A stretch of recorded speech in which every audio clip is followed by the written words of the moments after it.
नमस्कार प्यारे बच्चों। आज हम अपनी 11th क्लास माइक्रो इकोनॉमिक्स के जो टॉपिक डिस्कस करने जा रहे हैं वो आपके स्क्रीन पे आ रहे हैं। हम आज जो टॉपिक डिस्कस करेंगे वो टॉपिक है हमारे opportunity cost, production possibility frontier, जिसको हम पीपीएफ के नाम से भी जानते हैं। पीपीएफ इसे हम किस तरीके से ड्रॉ करते हैं, इसकी शेप क्या होती है, एक्स एक्सिस वाई एक्सिस पे हम किन चीज़ों को प्लॉट करते हैं, इसके बारे में डिस्कशन करेंगे। प्रोडक्शन पॉसिबिलिटी शेड्यूल के बारे में डिस्कशन करेंगे। मार्जिनल अपॉर्चुनिटी कॉस्ट के बारे में डिस्कशन करेंगे। और लास्ट टॉपिक हमारा मार्जिनल रेट ऑफ ट्रांसफॉर्मेशन के बारे में डिस्कस करेंगे। तो जैसे टॉपिक हमारे पास आज ज़्यादा हैं, 5 टॉपिक्स के बारे में हम डिस्कशन करेंगे, तो थोड़ी वीडियो आज लंबी हो सकती है। तो ध्यान से देखिए ताकि आपको सारे टॉपिक्स बिल्कुल अच्छे से समझ में आएँ। तो चलिए स्टार्ट करते हैं अपने टॉपिक को। देखिए, एक तो स्क्रीन पे आपके लिए कितना अच्छा मैसेज आ रहा है, एक नेवर स्टॉप लर्निंग, यानी परिस्थितियाँ कैसी भी हों हमें कभी भी अपनी लर्निंग, अपना सीखना कभी भी ख़त्म नहीं करना चाहिए, रोकना नहीं चाहिए, इसे हमें हमेशा कंटिन्यू रखना चाहिए।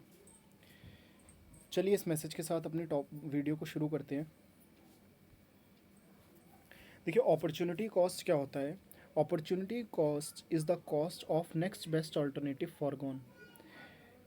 जैसे अपॉर्चुनिटी कॉस्ट को हम डिफ़ाइन कर सकते हैं, जैसे जो भी आपने कोई भी ऑप्शन चूज़ किया, आपके पास ऑप्शंस की बहुत एक लंबी लिस्ट थी, आपने उसमें से ऑप्शन में से किसी एक ऑप्शन को चूज़ किया। ऑब्वियस सी बात है, जिस ऑप्शन को आप चूज़ करेंगे वो आपका बेस्ट ऑप्शन होगा, आपके लिए वो ऑप्शन जो होगा वो बेस्ट होगा।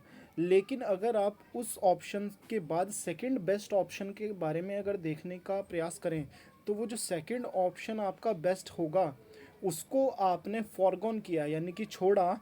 कब? जब आपने फर्स्ट वाले को चूज़ किया। तो इस कंडीशन में क्या होता है कि जो सेकंड ऑप्शन होता है उसको हम अपॉर्चुनिटी कॉस्ट कहते हैं, फर्स्ट ऑप्शन के चूज़ करने की। एग्जाम्पल दिया हुआ है यहाँ पे, एग्जाम्पल से समझते हैं। देखिए, suppose you are working in a bank. आप किसी बैंक में काम करते हैं और उसके बदले आपको सैलरी मिलती है 40,000 पर मंथ। ठीक है, आप किसी बैंक में काम करते हैं और आपको 40,000 रुपीज़ उस काम के बदले पैसा मिलता है। आपके पास दो और ऑप्शन थे काम के, कि आप यहाँ पे बैंक में काम ना करते तो आपके पास दो और ऑप्शन थे। एक था कि आप एज एन एग्जीक्यूटिव वर्क कर सकते थे किसी फर्म में जहाँ से आपको 30,000 रुपीज़ मिलते, और सेकंड था कि आप कहीं पे एज अ जर्नलिस्ट काम कर सकते थे जहाँ पे आपको 35,000 मिलते। तो अब आपके पास, आपने 40,000 वाला काम एज अ बैंक में काम करना आपने चूज़ कर लिया, लेकिन उसके बाद आपके पास दो ऑप्शन हैं। तो वो जो दोनों ऑप्शन हैं उनको हम देखते हैं कि आपके लिए उस दोनों में से बेस्ट कौन सा है। तो दोनों में से जब हम बेस्ट की बात करते हैं तो हमें मिलता है जर्नलिस्ट का काम करना, और जर्नलिस्ट के तौर पे काम करना आपको जब 35,000 मिलते हैं तो वो 40,000 के बाद बेस्ट है आपके लिए। 30,000 इसलिए बेस्ट नहीं है क्योंकि वहाँ वहाँ पे आपको 35,000 से कम पैसा मिल रहा है। तो हम अपॉर्चुनिटी केस कॉस्ट के केस में नेक्स्ट बेस्ट ऑल्टरनेटिव के बारे में बात करते हैं, जिसको हम फर्स्ट वाले ऑप्शन को चूज़ करने के बदले फॉरगॉन करते हैं, छोड़ते हैं। तो अब बात समझ में आ रही होगी, opportunity cost is the cost of next best alternative foregone, यानी आपने अगला जो काम जो छोड़ा है, फॉरगॉन किया है, वो आपकी फर्स्ट वाले वर्क को चूज़ करने की या फिर फर्स्ट वाले ऑप्शन को चूज़ करने की अपॉर्चुनिटी कॉस्ट होती है। अब ये ज़रूरी नहीं है कि हमेशा ये हमारा जो आपका अपॉर्चुनिटी कॉस्ट हो ये वर्क के केस में ही हो। जब आप कोई चीज़ परचेज़ करने जाते हैं तो उस टाइम पे भी हम ये देखते हैं कि हमें कुछ ऑप्शंस चूज़ करने पड़ते हैं। वो ऑप्शन किस तरीके से हो सकते हैं? जैसे अगर आपके पास 20,000 रुपीज़ हैं और आप उससे दो चीज़ें परचेज़ करना चाहते हैं, एक लैपटॉप और एक एलईडी टीवी। आप चाहते हैं कि मैं इन 20,000 रुपये से लैपटॉप और टीवी दोनों परचेज़ कर लूँ, लेकिन क्योंकि आपके पास केवल 20,000 रुपये और हमें ये पता है कि आप दोनों को लैपटॉप और एलईडी टीवी को परचेज़ 20,000 रुपये से नहीं कर सकते। तो आपके पास क्या ऑप्शन है कि आप या तो लैपटॉप को परचेज़ करो या फिर आप एलईडी टीवी को परचेज़ करो। तो सपोज़ कीजिए if you decide to purchase laptop, कि आपने लैपटॉप को परचेज़ किया, तो लैपटॉप को परचेज़ करने की जो अपॉर्चुनिटी कॉस्ट हुई, जो लैपटॉप को चूज़ करने की अपॉर्चुनिटी कॉस्ट हुई, वो क्या हुआ, एलईडी के सेटिस्फेक्शन को छोड़ना। भाई एलईडी टीवी से जो आपको सेटिस्फेक्शन मिलती है, आपको अभी आपने उसको अभी छोड़ दिया, आपने फॉरगॉन कर दिया उसको। क्यों? क्योंकि आपको हायर जो सेटिस्फेक्शन देने वाला यूनिट लगा वो आपको लैपटॉप लगा। तो जब आपने अपने दिए गए 20,000 रुपये से लैपटॉप को परचेज़ कर दिया और एलईडी टीवी के कंजप्शन को या एलईडी टीवी के यूज़ को, एलईडी टीवी से जो यूज़ करने से आपको सेटिस्फेक्शन मिलता उसको छोड़ दिया अभी, तो आपका लैपटॉप की अपॉर्चुनिटी कॉस्ट क्या हुई, एलईडी टीवी। तो ये हमारा अपॉर्चुनिटी कॉस्ट का कंसेप्ट है। होप सो आपको समझ में आ गया होगा। चलिए नेक्स्ट पेज पे चलते हैं। देखिए नेक्स्ट जो टॉपिक है हमारा वो है प्रोडक्शन पॉसिबिलिटी फ्रंटियर, जिसे हम पीपीएफ के नाम से भी जानते हैं। पीपीएफ क्या है, इसकी डेफिनेशन को बहुत ध्यान से पढ़ेंगे, बात समझ में हमें कुछ आना शुरू होगी। PPF refers to the graphical representation of possible combination of two goods that can be produced with given resources and technology. यानी इसे पहले तो एक बात ध्यान रखेंगे कि प्रोडक्शन पॉसिबिलिटी फ्रंटियर क्या है, आपका एक ग्राफिकल रिप्रेजेंटेशन है। ग्राफिकल रिप्रेजेंटेशन है, इट मीन्स ये आपका जो ग्राफ है उस पर प्रेजेंट किया जाता है, ग्राफिकल रिप्रेजेंटेशन है। किस चीज़ का ग्राफिकल रिप्रेजेंटेशन है, ऑफ पॉसिबल कॉम्बिनेशन, जितने भी पॉसिबल कॉम्बिनेशन हो सकते हैं, किस चीज़ के, दो गुड्स के जो भी पॉसिबल कॉम्बिनेशन हो सकते हैं उसका ग्राफिकल रिप्रेजेंटेशन होता है पीपीएफ। जैसे प्रोडक्शन के बारे में बात की जा रही है, यानी कि आपके पास रिसोर्सेज और आपको टेक्नोलॉजी दे दी गई, यानी आपको जो जिन रिसोर्सेज का यूज़ करके आप प्रोडक्शन करोगे और जिस टेक्नोलॉजी का यूज़ करके आप प्रोडक्शन करोगे, वो टेक्नोलॉजी और रिसोर्सेज आपको दे दिया गया, उसमें आप कोई चीज़ नहीं कर सकते। अब उसकी हेल्प से आप क्या करेंगे, उसकी हेल्प से आप दो गुड्स का प्रोडक्शन करेंगे और दो गुड्स के प्रोडक्शन के केस में वेरियस कॉम्बिनेशंस बनेंगे। वेरियस कॉम्बिनेशंस कैसे बनेंगे, हो सकता है कि आपने सबसे पहले कॉम्बिनेशन में गुड 1 का या गुड x का या 0 यूनिट प्रोड्यूस किया और गुड y का आपने 10 यूनिट्स प्रोड्यूस किया, तो एक कॉम्बिनेशन ये बन गया। सेकंड कॉम्बिनेशन हो सकता है कि आपका 1 यूनिट आपने x का बनाया और 9 यूनिट आपने y का बनाया, तो ये सेकंड कॉम्बिनेशन हो गया। थर्ड कॉम्बिनेशन हो सकता है 3 यूनिट्स ऑफ x बनाई और 7 यूनिट्स ऑफ y बनाया, तो इस तरीके से वेरियस कॉम्बिनेशंस बनते हैं। तो जितने भी पॉसिबल कॉम्बिनेशंस होंगे दो गुड्स के, जब उन कॉम्बिनेशंस को हम ग्राफ पे रिप्रेजेंट करेंगे, जब हम उन कॉम्बिनेशन को ग्राफ पे रिप्रेजेंट करेंगे, तो जो कर्व यहाँ से बन के आएगा, जो उसके हेल्प से, उस कॉम्बिनेशन की हेल्प से जो कर्व बनेगा, उसको हम बोलेंगे प्रोडक्शन पॉसिबिलिटी फ्रंटियर। देखेंगे अभी इसको, जब हम ग्राफ और प्रोडक्शन पॉसिबिलिटी शेड्यूल को बनाएंगे और प्रोडक्शन पॉसिबिलिटी फ्रंटियर के ग्राफ को बनाएंगे, तो हम इसको देखेंगे। जब हम इकोनॉमिक्स में किसी भी कंसेप्ट को स्टडी करते हैं तो हम कुछ बातों को कांस्टेंट मान के चलते हैं, क्योंकि इन्वायरमेंट बहुत ज़्यादा डायनेमिक होता है, इकोनॉमिक इन्वायरमेंट डायनेमिक होता है।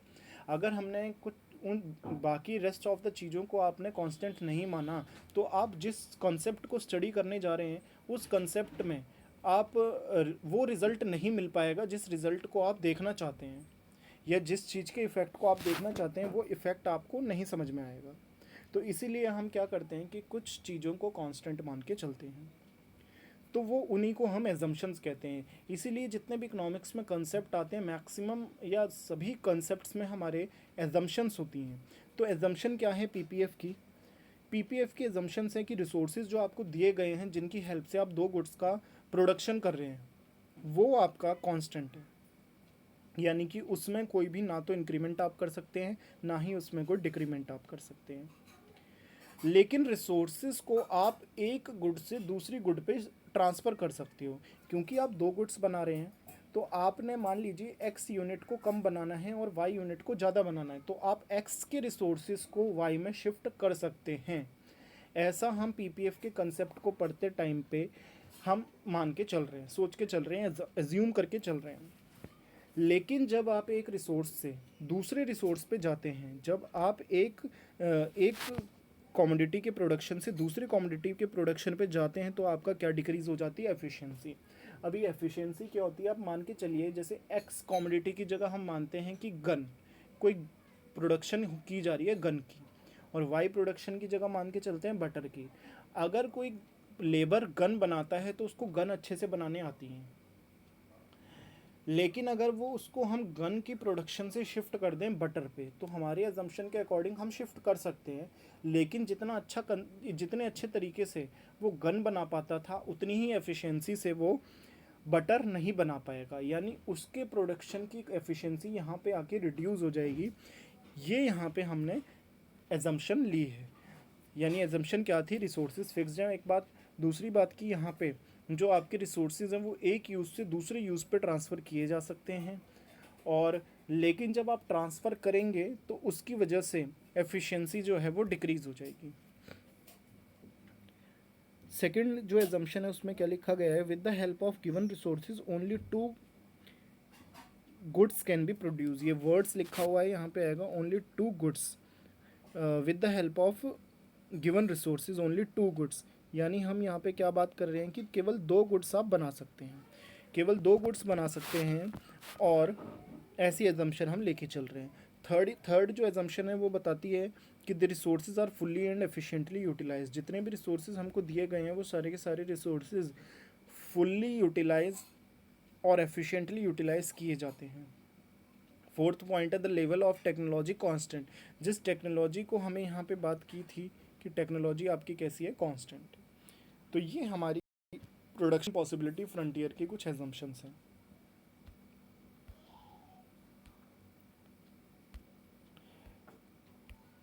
चलिए नेक्स्ट पेज पे चलते हैं अपने। देखिए ये आपका प्रोडक्शन पॉसिबिलिटी फ्रंटियर का कंसेप्ट अब क्लियर होगा यहाँ से। यहाँ पे हमने शेड्यूल बनाया है, प्रोडक्शन पॉसिबिलिटी शेड्यूल। जिन कॉम्बिनेशंस की अभी हम बात कर रहे थे कि production possibility frontier is the combination of various alternative, ये वेरियस जो कॉम्बिनेशंस हैं ये ABCDEFGH तक हमारे कॉम्बिनेशन पॉसिबिलिटीज़ दी हुई हैं। ये पॉसिबिलिटी किस तरीके से बनती है? क्योंकि हमें रिसोर्सेज गिवन होता है, तो उन रिसोर्सेज की हेल्प से हम दो कमोडिटीज़ बनाते हैं, दो गुड्स की प्रोडक्शन करते हैं। तो पॉसिबिलिटी ए में देखिए, आपने गन को मैक्सिमम बनाया जितना आप सारे रिसोर्सेज का यूज़ करके बना सकते थे। तो मैक्सिमम कितना बनाया गया? 21 गन्स। तो जब आपने सारे रिसोर्सेज गन में लगा दिए तो आपके पास बटर बनाने के लिए कोई भी रिसोर्स नहीं बचा, तो आपका उस टाइम पे जो बटर का प्रोडक्शन होगा वो क्या होगा? बिल्कुल ज़ीरो हो जाएगा। कॉम्बिनेशन बी में अगर हम बात करते हैं, पॉसिबिलिटी बी की अगर हम बात करते हैं, तो आपने गन की प्रोडक्शन को कम किया और कुछ रिसोर्सेज को ट्रांसफ़र कर दिया बटर में, तो अब आपने बटर की भी एक यूनिट बनाना शुरू कर दी। अब धीरे धीरे जब हम आगे बढ़ेंगे तो हमारे बटर की प्रोडक्शन इंक्रीज़ होती चली जा रही है और गन्स की प्रोडक्शन डिक्रीज़ होती चली जा रही है। लेकिन जब हम बटर की 6 यूनिट बना देंगे, जब हम बटर की 6 यूनिट बनाएंगे, तो उस टाइम पे गन की 0 यूनिट बनाई जाएगी और वो कॉम्बिनेशन होगा हमारा जी पॉसिबिलिटी होगी वो हमारी। लेकिन इसमें यहाँ पे एक बात बहुत ध्यान रखने वाली है कि जब आप देखते हैं कि यहाँ पे जो इंक्रीमेंट होता है वो एक यूनिट से हो रहा है। देखिए 1 से 2 हुआ, 2 से 3 हुआ, 3 से 4 हुआ, 4 से 5 हुआ, 5 से 6 हुआ। लेकिन जो गन में डिक्रीमेंट हो रहा है उसकी रेट इंक्रीजिंग है। पहले 1 से कमी आई, फिर 2 से कमी आई, फिर 3 से कमी आई, फिर 4 से, फिर 5 से, फिर 6 से।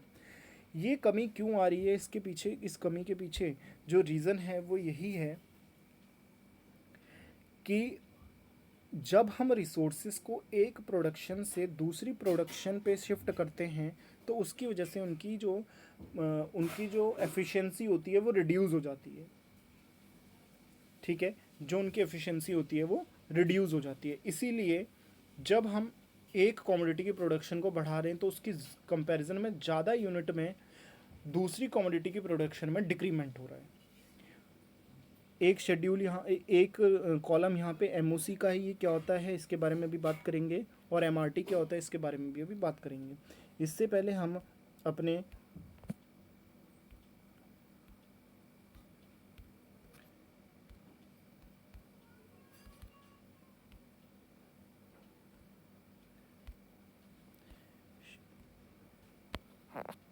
कर्व के बारे में बात करते हैं, प्रोडक्शन पॉसिबिलिटी फ्रंटियर के बारे में बात करते हैं। जो अभी हमने ऊपर शेड्यूल बनाया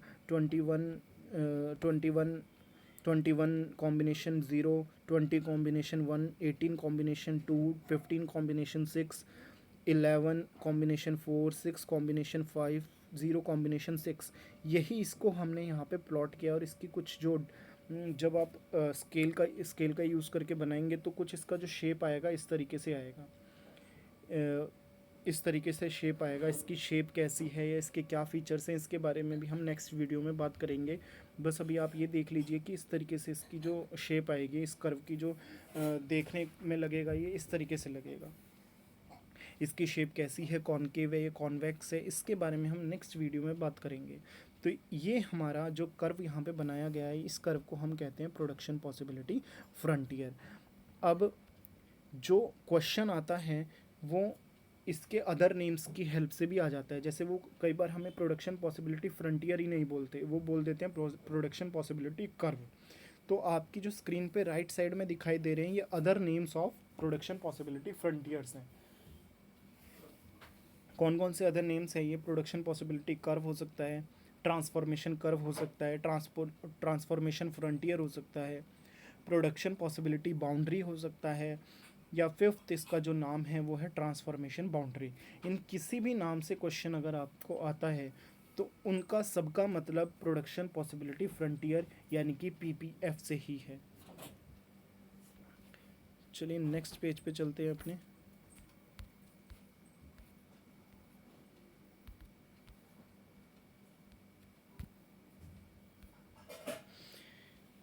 अब हमारा जो कंसेप्ट है वो एमओसी के बारे में पढ़ते हैं हम। Marginal opportunity cost.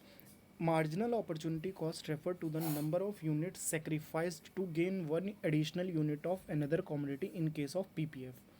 जब हम पीपीएफ बना रहे हैं, पीपीएफ जब हमने अभी शेड्यूल देखा था तो उसमें हमने देखा था कि बटर की क्वांटिटी को, आप बटर की क्वांटिटी को क्या करते हैं, बटर की प्रोडक्शन को इंक्रीज़ करना चाहते हैं, और बटर की प्रोडक्शन की को इंक्रीज़ करने के बदले जितनी यूनिट आप अपनी बटर की प्रोडक्शन को इंक्रीज़ करने के बदले जितनी यूनिट आप अपनी गन की सेक्रीफाइस कर रहे हैं, जैसे एक यूनिट अगर आपको बटर की बनानी है,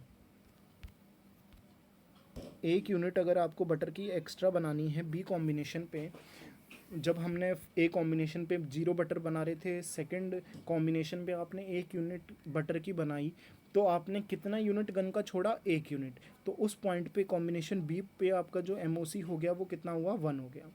जब आपने बटर की एक और यूनिट बनाई तो उसके बदले गन कितना छोड़ा? 2, तो एमओसी कितना हो गया? 2। फिर 2 से 3 पे गए तो यहाँ पे 18 से 15 पे आया, यानी कि 3 का सेक्रीफाइस किया। तो अगर ध्यान से देखेंगे तो इसी के बारे में जो एमओसी है वो बात करता है। MOC refers to the number of units of a commodity sacrificed.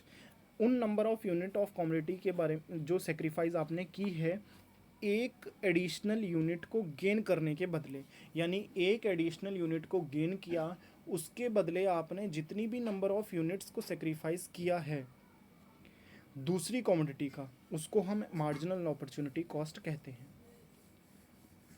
और मार्जिनल अपॉर्चुनिटी कॉस्ट हमेशा इंक्रीजिंग होती है। इसका रीज़न वही है, जब हम एक रिसोर्स को जब हम रिसोर्सेज को एक प्रोडक्शन की कमोडिटी से दूसरी प्रोडक्शन की कमोडिटी पे शिफ्ट करते हैं तो उनकी एफिशिएंसी डाउन होती है। इसी वजह से जो आपका जो सेक्रीफाइस है वो लगातार इंक्रीज़ होता चला जाता है, क्योंकि जितनी एफिशिएंसी से वो एक कमोडिटी को बना रहे थे उतनी ही एफिशिएंसी से वो दूसरी कमोडिटी को नहीं बना सकते। जो सेकंड इसका कंसेप्ट है हमारा, जो सेकंड हम जिस पे बात कर रहे हैं वो है हमारा marginal rate of transformation. Marginal rate of transformation क्या होता है? It is the ratio of number of units sacrificed to gain an additional unit of another commodity. ये होता है आपका जितना आपने एक कॉमोडिटी का लॉस किया दूसरी कॉमोडिटी का गेन करने के लिए, जितना आपने एक कॉमोडिटी का लॉस किया है दूसरी यूनिट को गेन करने के लिए। जैसे यहाँ पे हमने गन का लॉस किया है, यानी कि delta loss, change in loss divided by change in gain होता है इसका फॉर्मूला। जितना आपने एक कॉमोडिटी का लॉस किया दूसरी कॉमोडिटी को गेन करने के लिए, वही उसका जो रेशियो निकलता चला जाएगा हर पॉइंट पे। जैसे यहाँ पे जो हमारा कॉम्बिनेशन बी है वहाँ पे एक यूनिट का गेन किया एक यूनिट का लॉस किया, तो लॉस पहले ऊपर आएगा, न्यूमरेटर में लॉस आएगा और डिनोमिनेटर में आपका गेन आएगा। तो 1g, क्योंकि गन को लॉस कर रहे हैं हम और बटर को गेन कर रहे हैं, तो हमारा 1g/1 बटर आ जाएगा, b आ जाएगा।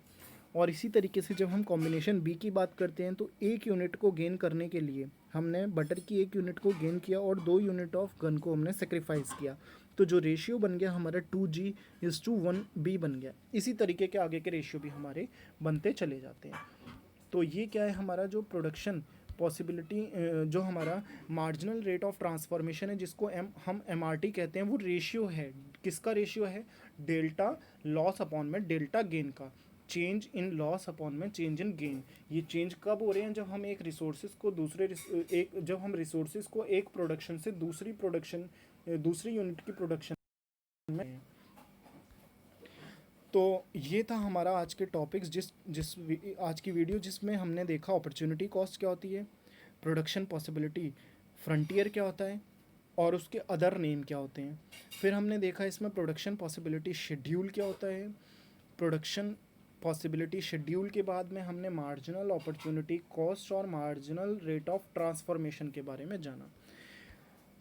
दोस्तों, अगर वीडियो अच्छी लगी हो तो लाइक करें, सब्सक्राइब करें चैनल को और ज़्यादा से ज़्यादा दोस्तों के साथ शेयर करें। और नेक्स्ट जिस टॉपिक के बारे में हम बात करने वाले हैं वो टॉपिक है हमारा property of PPF। Next topic है हमारा property of PPF, shift of PPF and rotation in PPF। तो ये टॉपिक आपको नेक्स्ट वीडियो में देखने को मिलेगा और होप्स हूँ कि मैं कल तक इस वीडियो को भी अपलोड कर दूँगा।